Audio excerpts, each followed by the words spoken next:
Sabar. Baik, alhamdulillah. Guys, inilah keadaan di sekolah Sijin Duan. Guys, kami ada dekat sekolah SMJK Sijin 2 SPS. Okay, so kami akan tunjukkan keadaan.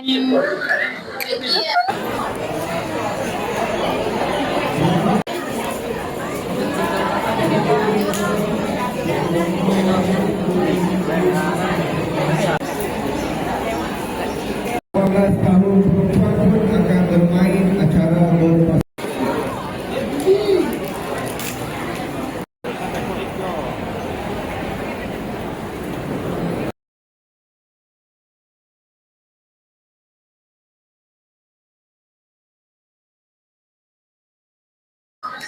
Saya hari ini sangat seronok main chess dan dapat melawan dengan pelbagai kaum.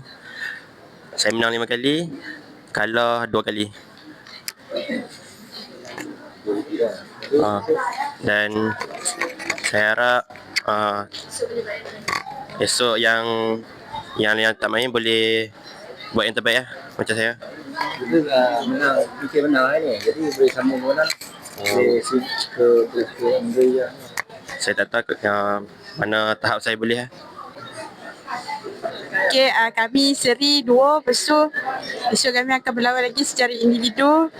So doakan kami supaya kami menang untuk membanggakan nama Fakir hari ini. So saya nak cakap saya baru keluar daripada Dewan Catur dan saya menang. Dan saya kumpulan kami memperolehi 4-0. Okay, so esok kami akan berlawanan secara individu.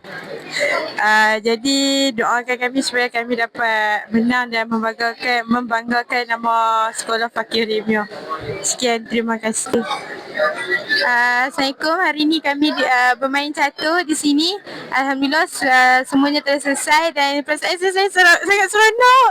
Okey, itu je. Bye bye. Assalamualaikum. Hai. Hari ini saya bersama dengan Aisyah dari sekolah Fakir.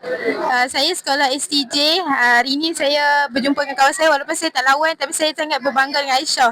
Dia benar banyak saya pun bangga juga dengan kawan saya Alia Batrisha. So saya dah tak kata apa. Doakan saya berjaya, Ustaz. Bye bye.